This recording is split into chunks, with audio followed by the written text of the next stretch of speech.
Welcome to Remote First Innovators, the podcast for leaders who are scaling companies built for the modern world. We sit down with founders and experts in distributed work to explore how they've broken down barriers and solved the real-world challenges of growing and running remote teams.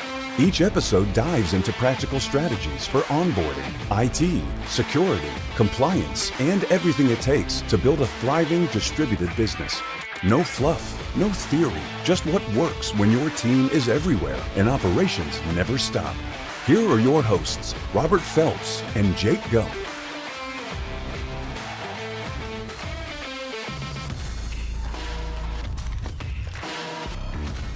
Welcome to another episode of Remote First Innovators. Today I have someone who truly has lived the remote work journey from just about every angle you can imagine, as a leader, as a people and culture executive, and now as a founder building tools to help the next generation of entrepreneurs. My guest today has fully led remote teams across multiple companies, multiple countries, and has had as many as seven different states at once. He's navigated the complexities of remote culture at Oscar Health Insurance, built distributed teams in the solar and wind industry, managed international staff at a robotics company, and today runs his own company with 17 employees spread across 2 countries. On top of all that, he brings a deep HR and people and culture background. So he doesn't just manage remote teams, he builds the systems, the processes, and the cultures that make them actually work. He's also launching a new app called Sidekicks this March, built to help anyone with a business idea map out every step that they need to take to bring it to life. And we'll get into that too. Ladies and gentlemen, James Martucci. James, welcome to the show, man. Hey, Jake, man, you until just now, I didn't know how amazing your host voice is. Like you like flipped a switch and you were like, perfect announcer voice. Yeah, great. I feel like you were hiding that. Well, I've got a face for radio. I think that's for sure. Don't be so hard on yourself. No. Oh man, appreciate that as well. I have a lot of fun with these podcasts and meeting new people, and I'm definitely excited about today because I think you got a lot of experience, and you probably have experience in just one of your companies that someone's going to be dealing with, and let alone 3, right? So let's start right there. You led remote teams across multiple companies and industries and countries. And, when you look back at all those experiences, what's the one thing that surprised you the most about remote work that just nobody warned you about? Oh, I wish there was just one thing. There's definitely, I have a list. I would say the like one word that jumps out at me first above all others is, and I think most people probably feel this, is that it's lonely. Like even if you're not, you're not extroverted or don't like crave other people's energy. I think it just day after day, right? You're in your house, you don't go out as much, you don't experience life as much, you're not outside as much. I mean, I think a lot of people work outside from home, but still like it's different. The connection, it wears on you after a while. And so I think that becomes like a relatable factor when you have people, because you can, kind of combat that feeling together. And really it opens up conversations of, how people feel, which is really important in a remote work setting. You have to really kind of understand what people are going through and be more compassionate and empathetic than you would in person, even though you should be already. I agree with that. I remember when I transitioned to remote work, and it was definitely different. I'm an extrovert, but it took several months to really get like, man, I'm not going, I don't have to go anywhere, right? So Right. Yep. any other thoughts that besides the lonely part of it? I mean, is there anything else that surprised you about remote work? I think there's a creativity component that is harder to recreate online. right? Like you can do brainstorming and you can pull up whiteboards, but there really is no substitute for really solving intensely difficult problems in person in a group setting. That is really, I mean, it takes a lot of work, effort, communication, systems, processes, outlines, settings of expectations. And so you have to, build it to compensate for the fact that you're not standing next to somebody, right? And that's big. That's a big thing. I also think you have to lead differently. Like you have to become a different leader. And leadership just in general is already so difficult that it's a whole new skill. Uh, it's a different type of leadership. So Any positives that you feel like, because I read a stat the other day. It was saying like over 50% of businesses that start today are starting remote first. I mean, why do you think that is? well, because if you learn those things and you really think about the process that you want to create and the culture you want to create, you can find amazing talent all over the place. I mean, I have met people that have two or three jobs and they are outperforming just one person, because they've created systems and processes for themselves to be able to get more work done in less time than most people. And so what you get is all these high performers that there's a whole new world open for those people to be involved and to work at different companies that they probably never would have had the chance to. So talent pool is definitely a big one. Also, I think most businesses, if you do it right, you'll be more productive with a remote workforce, right? It's lower overhead. Yeah, you don't need an office, and the work that you get done, if you have all the processes and systems in place and all the support you need, then it's a better situation. So that's probably why more, and I mean, I also think it's what people want nowadays, right? So, so You made a comment the other day when we were talking that really stuck with me, and you were saying that culture is a set of shared beliefs, and that most companies, they just slap it on a break room wall and call it a day. And so break it down for the listeners. What does actually managing your culture look like, and why does it matter so much more in a remote environment? culture is it is a set of shared beliefs, right? It's how we talk. It's our values. It's the mission that we're on. It's the behaviors. It is everything that we do. I mean, just think about a culture. What is a culture? It's our art and our the way it's everything. So it's everything you do and it's everything you don't do. And so people will feel the decisions you didn't make, and those are usually the things they talk about behind everyone's back, right? There's all that, like the office gossip comes from, why did this happen, why didn't that happen? Well, most of those start with the word why. And so your culture really needs to be defined. The purpose of your culture needs to be defined. And so you do need a very clear mission that people believe in, that means something, has some sort of positive impact on humans or the world, right? I think those are the companies that really are trying to create like lasting change for humanity, right? You have like, it can't just be empty words because you just did the thing and you have to, and you're checking it off a list. It has, I think like to create a space that you get productive, involved, valued humans working with you. It can't be just a checklist. It has to have meaning. So the components of culture, there's actually like elements, and you have to define each of those elements, and they are all connected.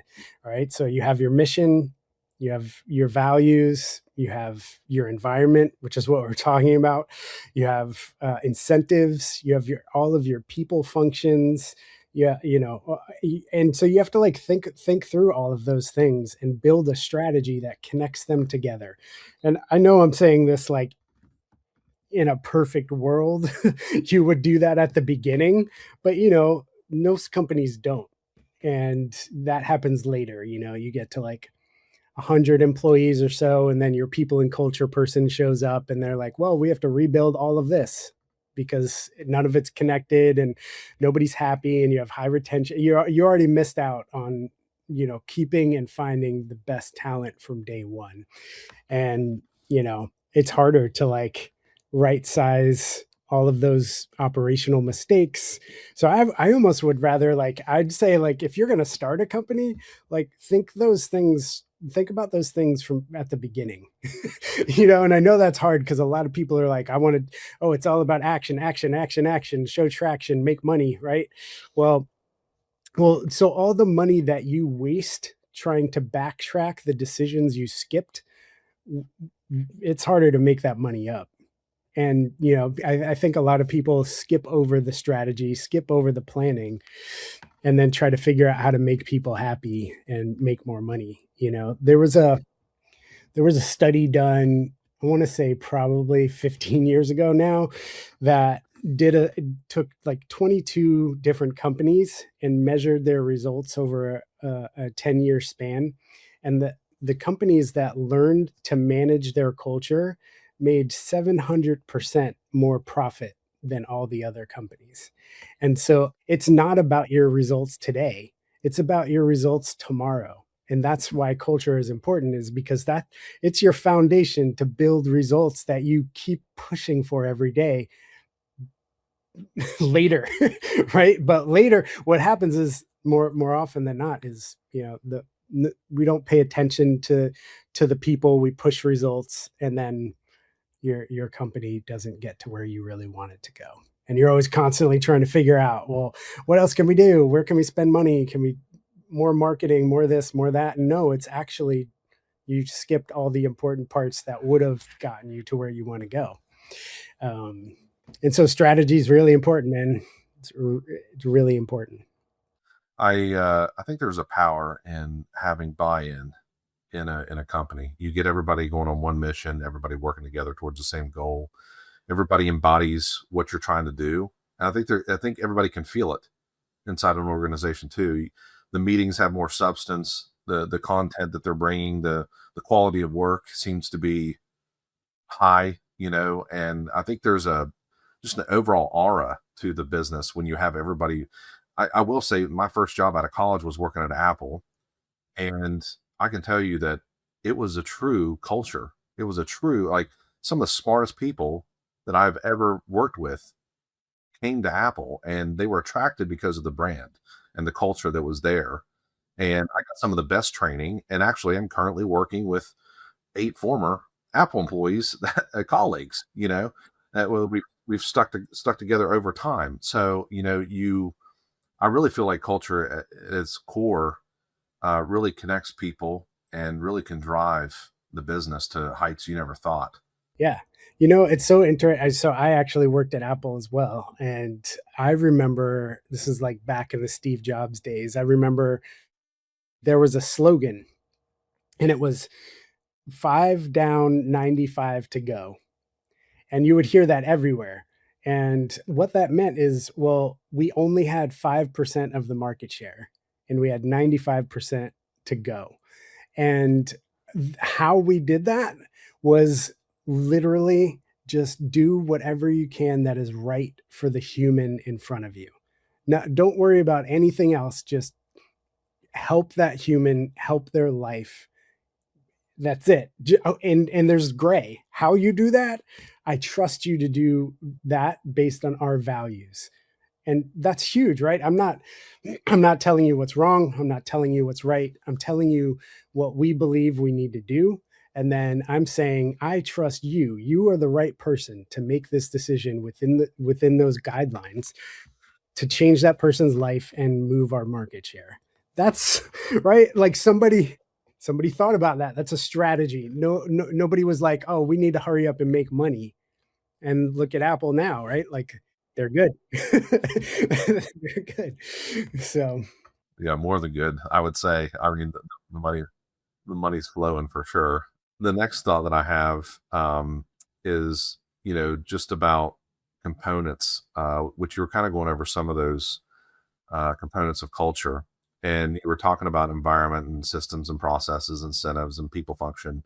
For a remote business owner who's maybe 10 to 20 employees, where do you tell them to start? And what's the first component that they need to get right? So, I have done it both ways, and I'll kind of walk you through it. But if you have a chance to attach each decision together, right? And I'll give you an example. Like, so we sit down and we write the mission statement, and then you have to write the values that allow you to accomplish that mission.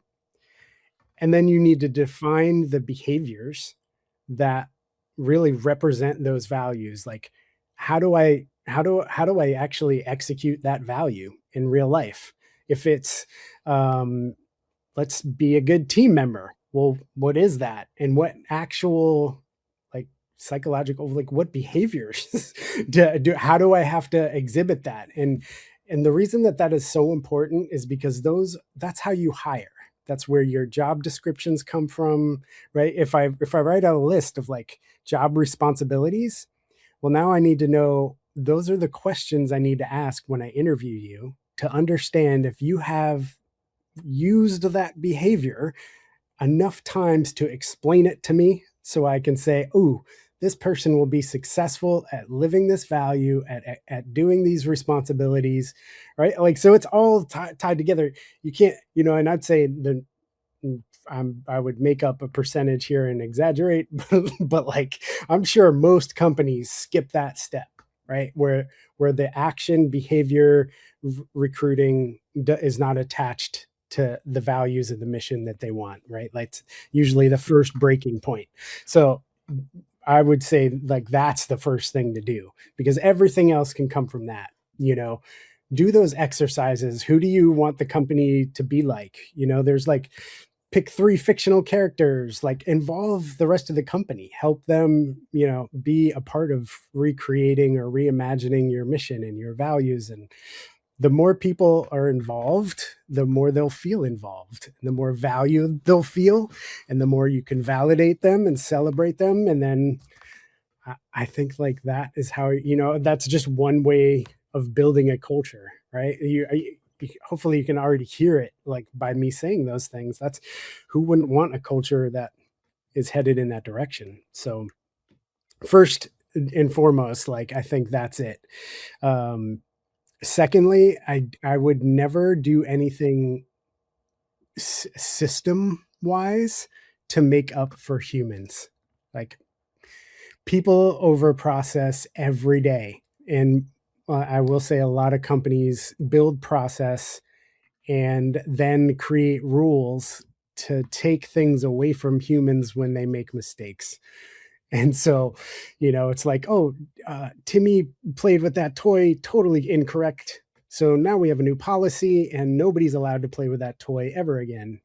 And I think there's so much missing in that scenario, like communication, conversations, alignment, expectation setting. I'm an adult human. We should be able to talk about these things. And so I think there's just like a complete lack of leadership around processes and people, really. So So they make a mistake. Let's talk about it. Let's find a path forward. Let's find out the reasons why it happened. There's a lot more than just sticking a policy on somebody and for the rest of the group saying we're never going to have this happen again. yeah, I'd say like always before making changes like that, where you block something or take something away, it should be pattern based. It needs to happen multiple times, right? A lot of founders don't know when or how to make their first hire. And you talk about sitting down and mapping out what you're good at, what you're not good at, going to find the person who fills those gaps of your weaknesses. And so, just walk through how you approach that decision in your business. And, what do you tell a first time remote founder who's about to hire somebody for the very first time? Yeah, I think I try to think about things. I'm first and foremost like probably obsessively strategic. I like to overthink things, overanalyze things, overassess consequences, far down the line. Um, so very much like a chess game for me. Uh, I do think it's really important if you're going to, start a business or you already own one, to really understand who you are. And that takes self-awareness. I think I interviewed or had not an interview, a conversation with this lady who worked at a nonprofit, and all they do is help people start businesses and find funding. And they get about 60,000 applications a year. And I said, "Tell me about the people that you help. Like, what do they go through?" And she said, "Well, 99% of them have a hustler's mentality and feel like they have to do everything by themselves, right? To survive." I'm like constantly, I'm a business owner, I'm surviving, I'm gotta do this, and I work 40 hours a day. And, you know, I think there's a mentality there. And, you know, I would say take a step back, write down like where you want to go.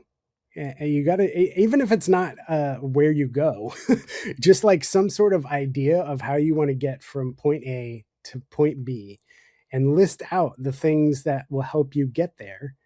And believe me when I tell you that the more people that help you, the faster you'll get there with better results. And everyone will help you. I mean, I think there's so many networks out there. There's so many like resources. There's so much, especially in today's world where like we're seeing more business owners now than ever before. We're seeing 40% increase in solo entrepreneurship by the end of this year. Like it's so much out there, so many resources and people in your community that will help if you ask. Getting people to ask is the hardest part. But to get back to your question, uh, I would say assess the skills that you need in order to succeed or to get to where you want. Right, and it could be a next step. It could be a goal that you have for the year, and then go like just put out start small. Like you can create a job description and post it on LinkedIn for free. They give you like 25 applicants before they close it, right? And like just start meeting people and have conversations with people, tell them what you're doing. I think a big part of it is the idea keeper. Like people have this mentality that it's my idea, I can't share it, it's mine, it's mine. Ideas are meant to evolve. The first thing I would ever tell you, oh, you have an idea? Cool. Write it down as clearly as possible. Second thing, go tell somebody. Get feedback, hear what everyone else has to say about it before you start. And you're going to need to do that over and over and over and over again. Like don't protect your idea, talk to people, involve people, get feedback day one, and it'll just like start to unfold. You'll start to see gaps like, oh man, like I don't know how to do this. And even if maybe I brought someone on when they don't know how to do that, and let's find somebody that does, right? That's how I ended up with 18 employees. Like, it's just, like just interviewing and meeting people and networking, and then it grows. That's awesome. No, I mean, but I think you're going to go tell somebody about your idea that maybe has some experience. I mean, you don't want to tell the guy that has never owned a business before and maybe, oh, that sounds cool. They're probably not going to give you that much feedback. You probably want to find somebody that's maybe done it before. And I think LinkedIn's actually a great place, because you can easily go on there and find business owners or people you can see their work history and see what they've been doing for a long time and get their feedback, pretty easily. I would say, because everybody, at the end of the day, I haven't really met too many people that don't want to give their opinion on something, Yeah, no, 100%. I think definitely like it all also depends, right? If you're if I want to start a t-shirt company, I'm not going to ask the guy who owns the hamburger shop, unless he has t-shirt. So I do think like there's relevancy, or finding the right person to be able to help you. And I think that person should always be somebody that is is doing or has experience doing what you're attempting, or somebody higher up that it doesn't matter the topic, because some entrepreneurs, right, it doesn't matter, like I'll make cabinets and then shirts and then boats. It's like there's some people have their own like formula, right? But Yeah, I remember asking uh, successful individuals that were C-suite, CEOs, COOs of companies that I was playing tennis with early in my career, and I just asked them. Well, actually, they kind of asked me like, "What are you going to do?" After Apple, and I said, "I don't know. I haven't really thought about it." And they said, "I said maybe I'll open my own business," and they so it. But I started asking them questions, and one of the things they said, you need to find out what you do really well and what you don't do really well, and find the other person that can lift you up and complete the circle, and I think there's a lot of, everybody, there's even in creative IT, Robert's, man, he's such a smart guy, but I'm the sales arm, right? And there's strengths and there's weaknesses in the beginning stages of a business that you really need that other person, and then how you hire and how how you add to your team in the beginning stages is very crucial, I think, because if you get a good core group, you can really take that to, insurmountable places. But you get that one bad hire, it can really set you back some. And uh, t- actually, that brings up a good point. I mean, have you ever made a bad hire, and what has that taught you? I'm sure there's got to be somebody that you're just like, man, I thought this person was just going to be an absolute rock star, and they just turned out to be probably my worst hire I've ever made. Did you have a story like that? I do, yeah. Yeah, you learn a lot from those, there's like, but I also think it goes to say, even if you have the most amazing process, right? Like, you ask all the questions, you put somebody through, nowadays, what is it, like 9 interviews? It could take you like 3 months to get a job offer, or just to go through the interview process. Um, and you could still hire somebody that's horrible, because most people spend so much time practicing to present and not being themselves. And then on the opposite side, most people practice asking interview questions and not creating a safe space so that human can show you who they really are. Right. So there's like on both ends, there's oops.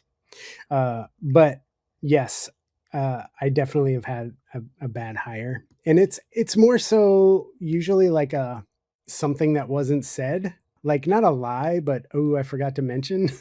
Like that seems to happen a lot. I had a I had an employee one time who I really thought was, I mean, he was brilliant. He was like a workforce planner. Um, because I had to map out operations at a company, and he was great. I mean, he was brilliant. Like, he had 20 years of experience. It was amazing. And I got a call from IT, from like security, and they were like, "Do you have an employee that's in Iran?" And I was like, no, I do not. I do not have an employee that is in another country, right? Or especially Iran, because we weren't allowed to work there, right? Like in that industry and where I was. And sure enough, he just like left the country and took his encrypted laptop with him. And, I had to let him go. Um, yeah. I mean, so I had so many, I wouldn't say so many, but so many interesting situations that I think when you're in HR, you're just like, whoa. Like, I think that I know what HR is, but when you're in it and you find out all the interesting situations and decisions humans make, you're just like, what did you just do? Why would you do that? I have so many of those stories for sure. But I will last thing I will say about the hire thing. Okay. So in the startup world, there's really two choices. Because speed and intentionality is really important in the startup life. If you have a bad hire, you can either make the decision to invest time to help them develop, or you can let them go quickly and move on, which really is like, I mean, that sucks to even say out loud. But if in the startup environment, especially in the tech world, like the speed at which you move has to, the talent has to meet that speed. But I firmly believe when you do hire somebody, you're investing in them, in their life, in their future. So you already are making that commitment, right? And you're bringing all the baggage along with it, Yeah. right? Yeah. Good or bad. Any other? How about a good hire? Let's talk. I mean, think about somebody that maybe like went above and beyond your expectations, and you're kind of like, hey, yeah, I think they can get the job done. I think they're going to be a pretty good hire. But then they just absolutely came in and were just an absolute game changer. You're just like, man, if I could have like 20 more of this person, like I would, my business would be like, I can't count on how many times I've heard that from business owners that like they just got one rock star that is just amazing, and they wish they just had it. They could just carbon copy clone of them. Yeah, I've had luckily quite a few of those. Uh, Two come to mind right now off the top of my head. Um, Actually, so many, three. So there was a guy named Richard, and like he wasn't even expecting me to like. He worked in another department, but when I was building what I was building, I needed someone with like his skill set. Uh, Somebody that I could just trust that had experience, right? Because I need information to make better decisions, and he had the information. But he also was so talented and had so experienced that anytime I was like, "Hey, do you think we should do this?" He'd be like, "Oh, you mean like this?" And he would just like show me. It would already be done. Like he was already like 10 steps ahead of me, and like he always presented back like he was just always on top of everything, and it was so great. He always thought the complete opposite of me. We were like opposites in every way. I mean, every way possible. And so I loved like bouncing ideas off of him because he would give me perspectives that I would never, I just wouldn't see without him. So, um, and then now currently we have an unpaid internship going on right now. I don't know if you know a lot about the job market right now, but it is so. I mean, in 2023, you used to be able to apply and find a job in like 3 months, and now we're up to I think 18. So all these good stats that are out there about the job markets. No, almost everybody I know is out of work and can't find a job. Our last intern that found a job, it took him 14 months to find a low paying job, just to like, he still has to live at his parents' house. So I don't know what the proof that I'm seeing every day is not what people are thinking or talking about. But Alex I think she's like 23. She is incredible. She's a project manager. She's really organized. She communicates better than most 40-year-olds I know. She's very specific, detailed, organized, proactive. She gets people together and gets them focused on very collaborative, very in touch, like a high emotional, EQ. Like I would hire 1,000 of her. Yeah. Man, that's kind of that's encouraging to hear that someone of that age is, because the youngsters are getting the bad rep nowadays, right? They don't want to work, they want unlimited vacation. I mean, No, that's a culture thing. They don't want that. They want something they can believe in. And you give them something to believe in and you believe in them and then you give them a challenge, all that nonsense goes away. Though when I hear people say that, it's their fault. Like that's a bad leader. That's all I hear.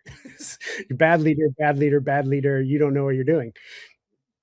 that has been the opposite of my experience. We have 7 people in that age range working at Sidekicks right now, and they are amazing. I would say they're the best, most advanced group as far as communication, as far as setting expectations, like organization of work, and they just want something to believe in.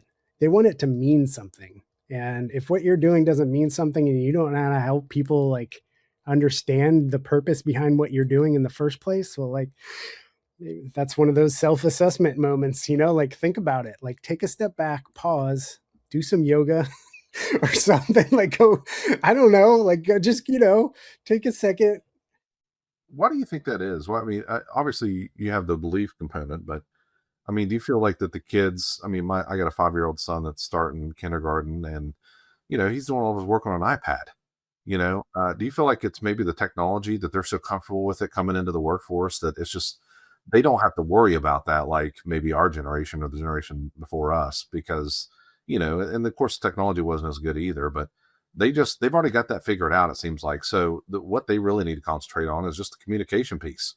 And so maybe is it just different strengths and just they're already used to the work environment, which is the technology. It's hard to like blanket statement any of these things, especially coming like from an HR world. There's, I could probably give you like 20 bullet points going either way for each individual, right? Like, because it is all situational. But if I had to give you like a high level opinion, it would be, so technology really, the idea of it is meant to make our lives easier, right? It's supposed to be a tool that does the things we don't want to do so we can connect with the people we care about. That's literally like the foundational, just like, I don't know, theory of what how I view technology. And then, so if it gets misused or people try to take advantage of technology to make money in maybe like less than trustworthy ways, then what you have is like Facebook and like the fake authentic marketing structure of TikTok, right? Where there's just like 1,000 stupid ads from fake people that are supposed to be pretending to be real people that you don't, right? So now then you have a trust recession, and then you have people that you're strangers you're looking at and you're like, is this what my life is supposed to look like?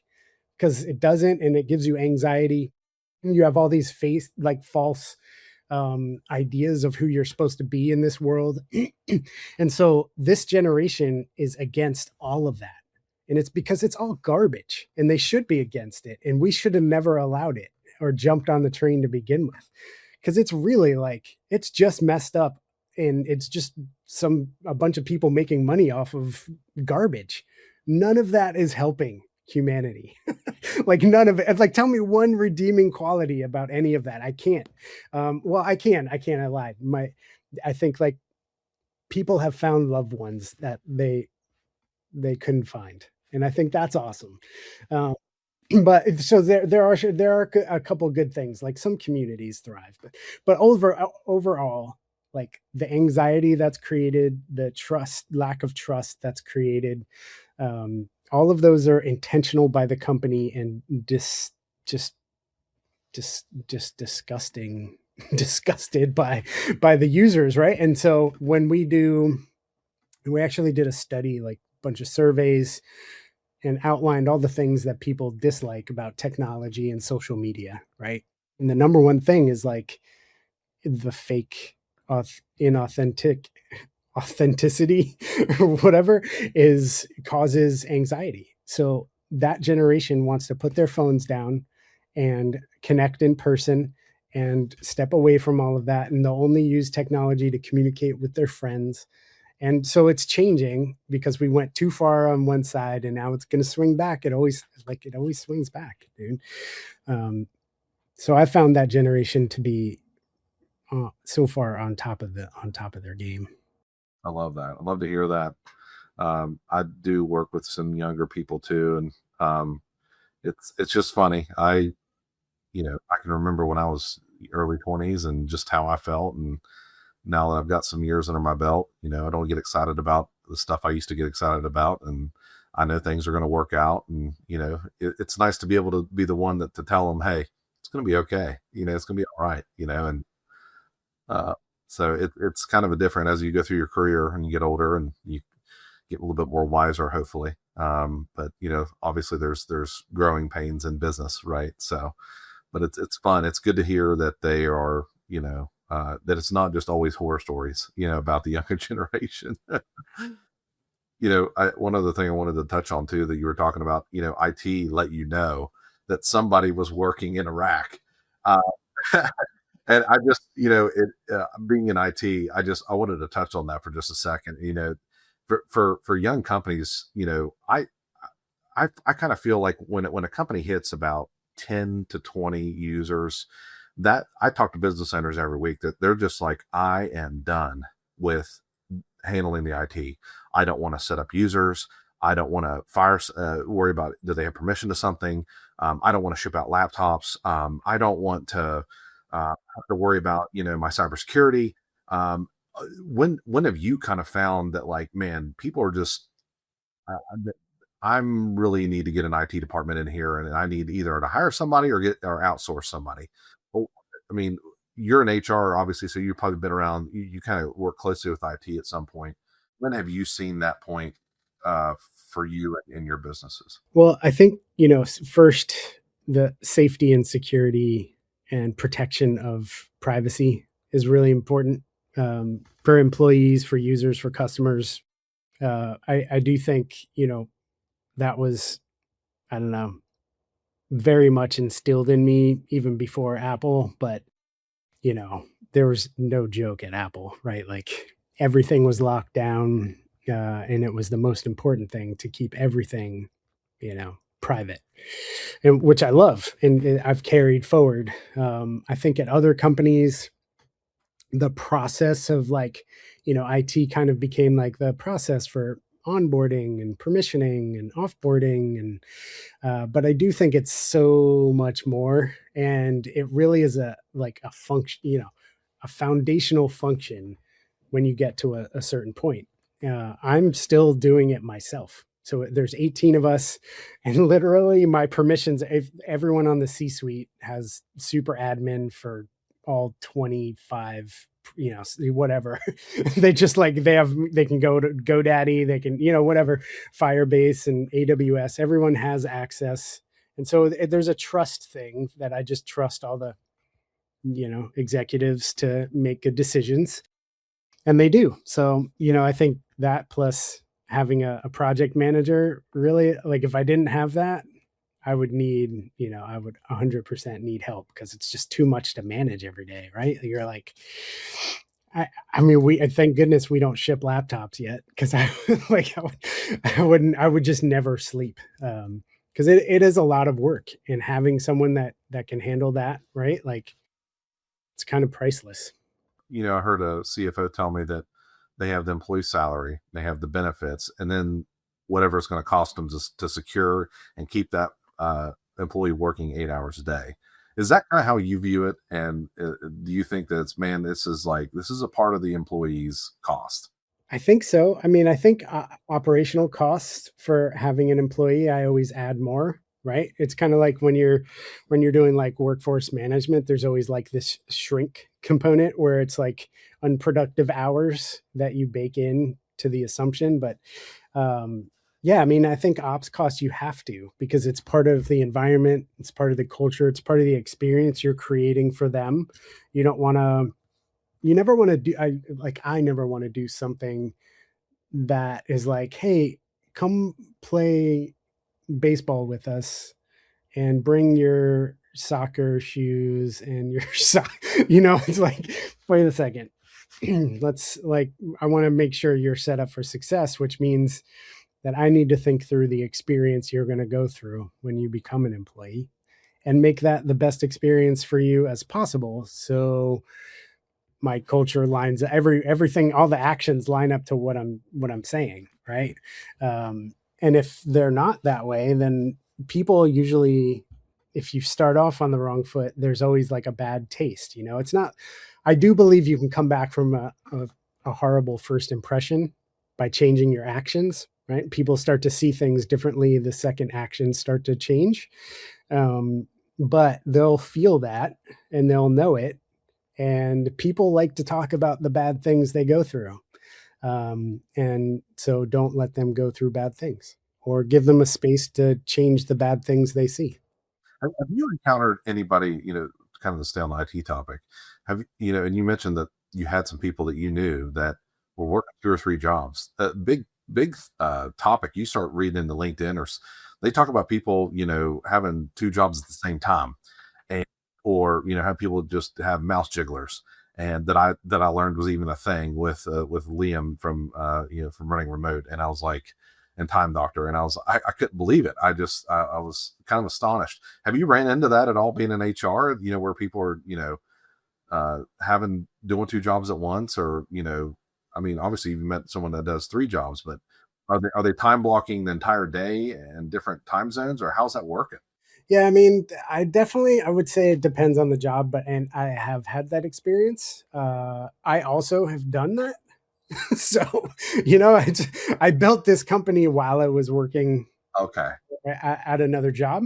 But I mean, also like there was just, again, the amount of work that I learned to get done in a certain amount of time affords me extra time.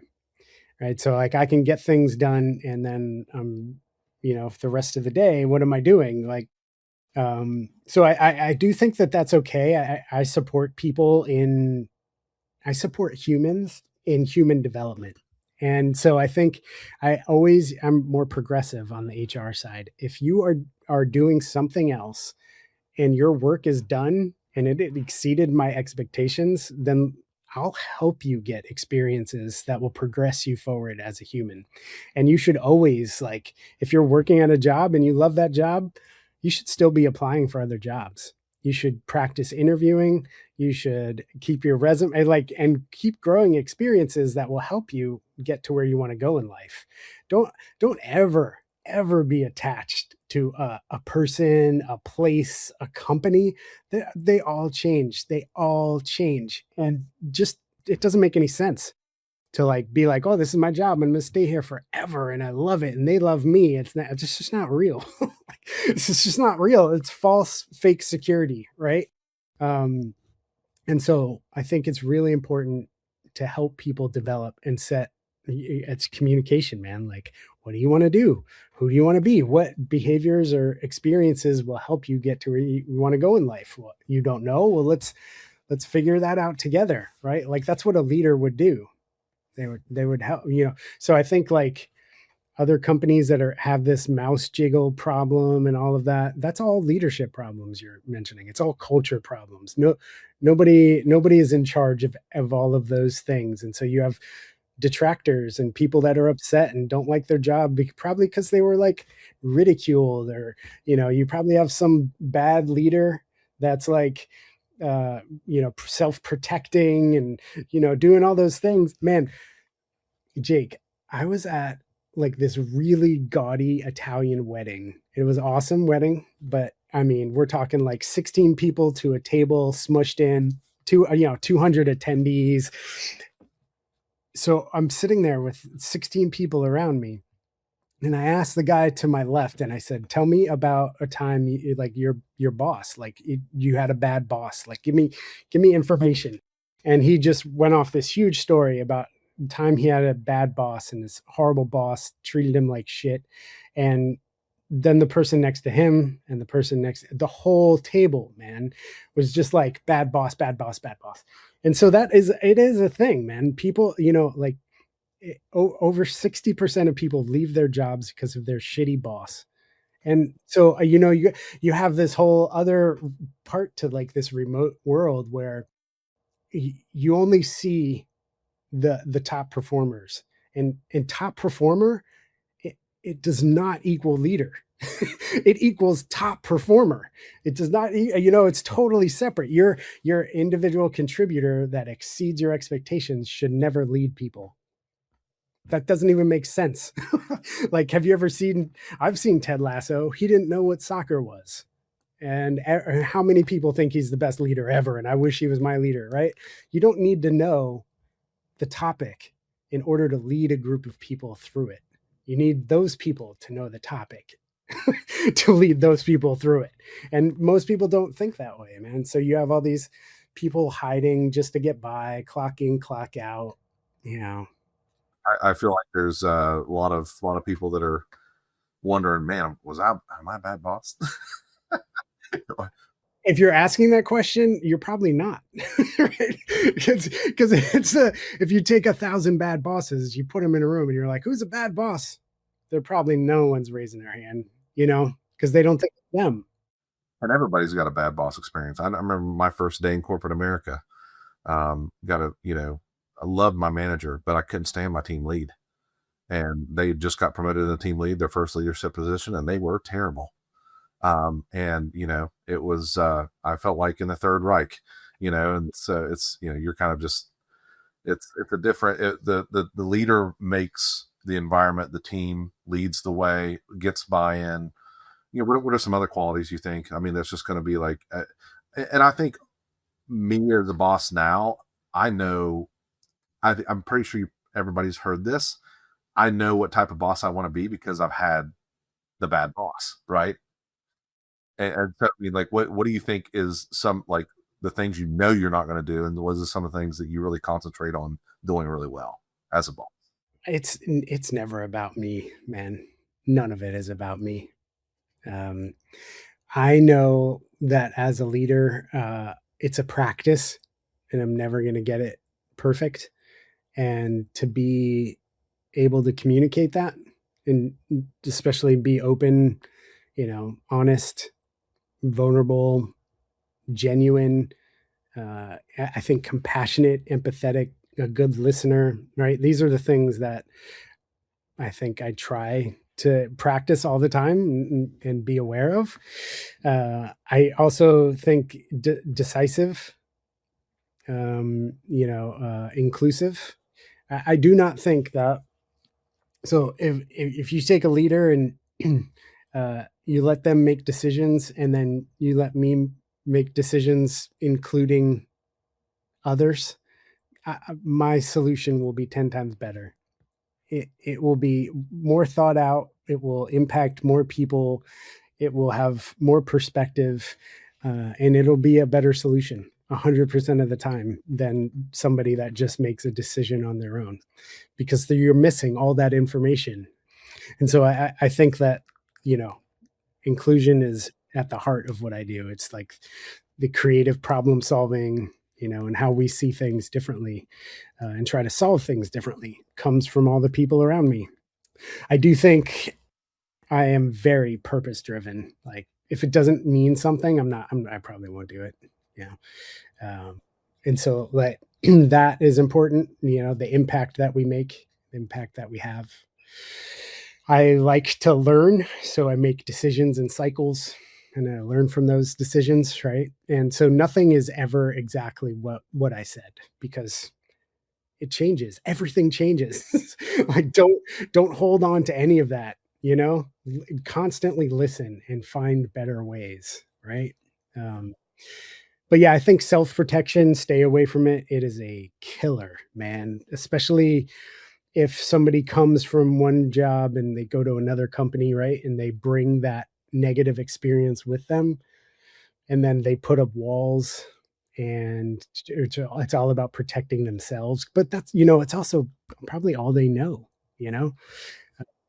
But I think that's a tough one to, because it's trauma, dude. It's like we're talking like PTSD in the workplace. But you get people in the right environment, you get them bought in, you get their focus in the right direction with the rest of the team, and then you can get them to buy in, right? And I think you can feel that sometimes too, and things can heal. Time heals all things, right? There was a buddy of mine that used to tell me, he's like, man, the only thing that stays the same is that everything changes. you know. Like, why hold on to it? You can't control any of it. Just, whatever you're doing in the moment is really all that matters. Yeah. Before we get into sidekicks, I wanted to just touch quickly on your experience, hiring overseas. I've been trying to, get people's perspective in multiple different industries. Like I talked to a lawyer that was hiring VAs overseas in multiple different countries. I've had a company that sources out of South Africa, right? And so there's a lot of different countries, and what I'm finding is that a lot of countries have particular skill sets, and each region has their own. Man, they're just rock stars at some certain items, right?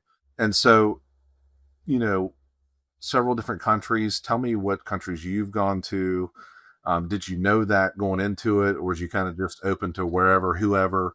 And just talk to me about that experience, and hiring your first person overseas. I could probably go down the list. So Philippines, awesome project management. Uh, you can create a folder and put all your tasks in there, and then the next day all your tasks will be done. It's a really cool. I know a lot of like real estate agents that use people in the Philippines and their assistants, and will do all their emails and their outreach and organization of all their clients and referrals, and so I think like I've heard lots of good things about that and had good experiences myself.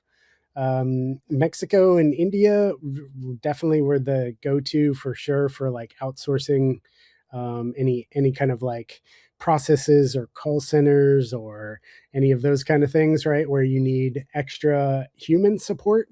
My negative experience with that, especially with India, is really just they won't do anything that is not written down, right? So they read off a script, and so it, and I guess that's okay for certain positions, but if you think about the experience you're trying to create for your customers and the culture, right? It's all tied back in. So you're creating a brand, and then you're saying, well, this brand can't help you, and you just talk to this person, they'll read off a script. So do you actually care? No, you care more about saving money than creating a better experience. So, and you don't have to say that, we already know it. Like if we already know it. So, Mexico was, I never had a problem with any of our outsourcing in Mexico. Just you have to be really, really specific, right?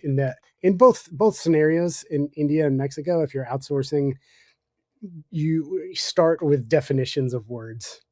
Don't skip that. What a word means to us does not mean that to them, and don't think it does in any word.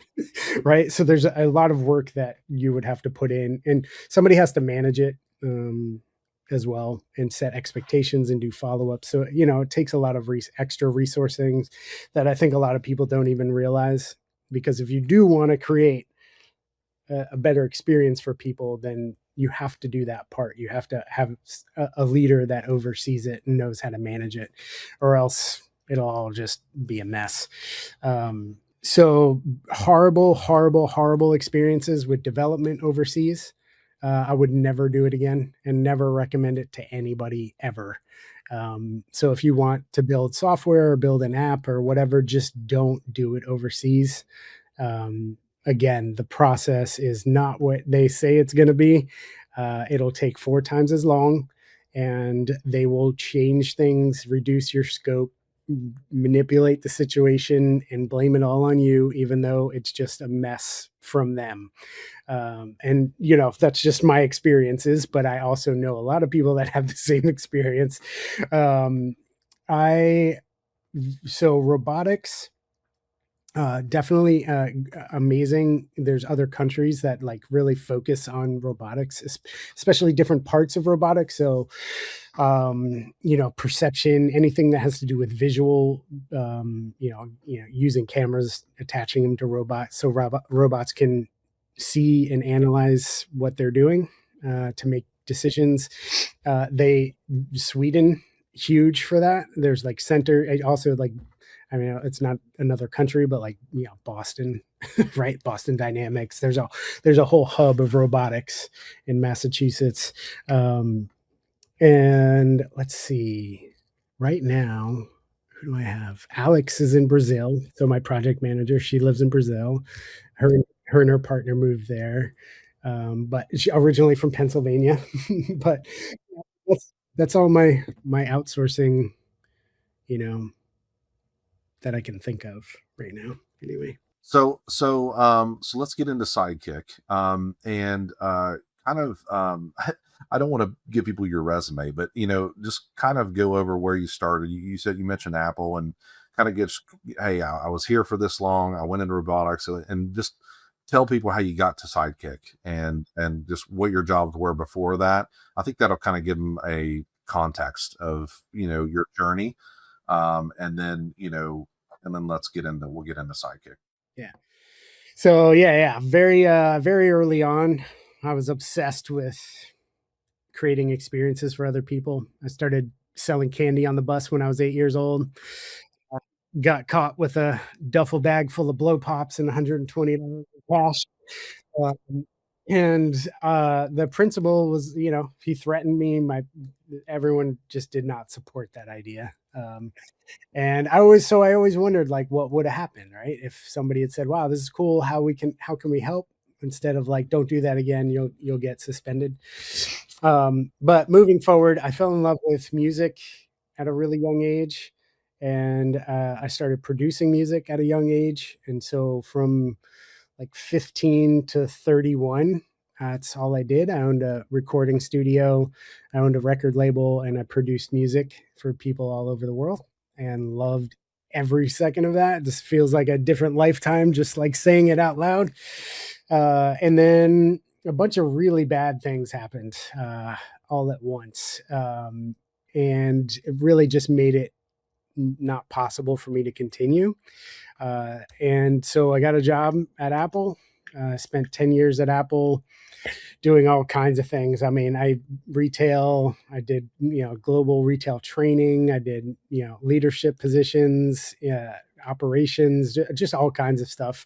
And I was even more obsessed with creating experiences, right? Like NPS and how to effectively communicate with other humans to break down walls that we put up so we can really reveal who we are, so we can help each other. Like all those things just blew my mind. After Apple, and I should say I left Apple for one reason. I think it was like, I realized I was standing there with another leader, and we were talking about the same problem we had been talking about for 3 years. And we no longer had the ability to solve problems. There was like too much red tape. It just got too big. And then, who was in charge? They started bringing people from the outside, and yeah, that wasn't a good situation anyway. So, I'm a builder. If you put a problem in front of me and you say, "Don't touch that," I'm going to touch it, or I'm going to walk out of the room. So that's it. And so anyway, I went to Oscar Health Insurance, and they originally asked me to like rebuild departments because they grew so quickly. So they just like grabbed people and like, you get a job and you get a job, but those people didn't have structure or any idea, or, just nothing. And so I rebuilt departments, solved a couple problems, and then they asked if I wanted to help build virtual primary care. So there was like a really small team of us that got to build out like the patient experience model, and all the operations for the app and what it would look like and feel like. And we launched during COVID to, I think it was about 1 million users. So that was amazing, life-changing. Can't believe that I got to do that, but that was an incredible experience. After that, I got to do some like high volume operations for high volume recruiting in the solar and wind sector. And then I was head of global people and culture for a robotics company. During that time, I decided to start my own company, and I went looking for a problem to solve, and I found one. Yeah, so go into Sidekick. You mentioned 92% of people who have business idea never take a single action towards building it. And so what's the app? Who's it for? What problem does it solve? And that nothing else out there is solving it right now. Yeah. So yeah, I mean, it's really like that huge bucket of people that have ideas and don't take action, right? There's reasons why. And those reasons are a lot of them are human, right? You're afraid to fail, you're a perfectionist, you don't nobody supports you. Maybe it was you shared an idea and everyone was like, that's stupid, don't do that. Lack of self-confidence or not knowing maybe how to turn your passions into a business. There's so many like human parts to that and reasons why you don't take action. But then there's the system and the system we have today. And what Sidekicks does in our mission is to redesign broken systems and give people other options. And so if there's a system that is created maybe by the government or by somebody else, and there's a bunch of gatekeepers and they control like who has access to what or who gets to do what, like we are going to create other versions of that to actually help the people those systems are supposed to help, right? So the first system we chose is entrepreneurship. And people don't build their ideas because lack of access to support, education, funding, opportunities, networks, like just a huge list. And so we did validation interviews, surveys, and really what we found is like there's so much that's happening right now with the labor market, and it is going in a bad direction, right? 11 million people lost their jobs last year. 73% of people between the ages of 22 and 44 have a side hustle because they have to, right? Just to survive today, you have to start something, which is, I mean, just mind boggling that to me. But so the increase of Sidekicks wants to meet the labor market where it's going, right? So AI is going to change jobs are going to evolve. I do not think that jobs go away. They always evolve into other jobs. And so what's going to happen is the other job is starting your own business. And so, imagine all these people are going to need work. You'll have the ability to start your own business because technology will be easier, right? You'll be able to I created an app on Sunday. It took me an hour and a half, right? So I think the amount of people starting businesses will grow. I think local economies and neighborhood economies will need to expand to grow cities, right? And places that we've never been before, especially with global warming not being global warming, which it is. But I think all the changes in our world, we want to provide support for the people that will need it the most, right? And labor market goes down, we're there, we'll help support you through that, help you learn new skills, help you learn more about yourself, help you map out every step you need to take to build your idea, and connect you to all the people that can help you along the way, all in one platform. So, think about it like this. If you want to open a pizza parlor or a huge tech company, whatever it is, the system will map out every single step, give you resources, people to meet. It'll give you assessments. It'll create trainings for you. Everything that you need to successfully complete each step will be at your fingertips. And if you get stuck, you can reach out to a human for support. And so it's the perfect balance of like AI meets human. And the system will learn from you, and we will teach the system while you grow and build. So we do have a full advisors network, right? So if you did want to build a pizza parlor, well, Nathan has 5 of them, so you can set up time to talk to Nathan. We have a full community that's free, like a social media for entrepreneurs, and you can just, there's live chat rooms. I kind of recreated AOL Instant Messenger, not to date myself, but man, it's such good fond memories of like jumping in rooms and talking to strangers about different things. And so imagine being able to do that, and you're all building ideas together and like sharing experiences and thoughts and expertise. And so, that's what we built. And I think like there are a way more statistics that drive this, this passion and this mission. If you look at the way things are built now, it really is set up for the same human to build the same things over and over. It's like 98% don't get to do anything, because the 2% get to build the same thing because, well, they went to the right school, or they went to the right thing, or they had the right friend, or maybe their dad had a lot of money, or, or maybe someone gave me 100 grand and whatever. And I did, like those people just seem to be the ones that create the idea that the rest of humanity have to deal with and live with every day. That's the dumbest design ever. What about everybody else? And so our goal is to change the system, allow more people to build the future of humanity. I guess my last thought is, you got this coming wave of more solo entrepreneurs, more remote first companies. The labor market's fundamentally shifting. What do you think the companies that thrive in the environment will have in common? I mean, it's usually the same answer. I think it's just adapt.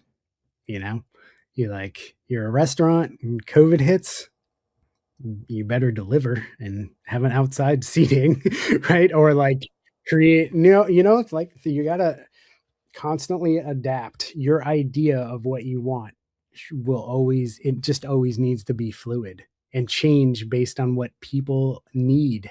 It's literally basic of supply and demand.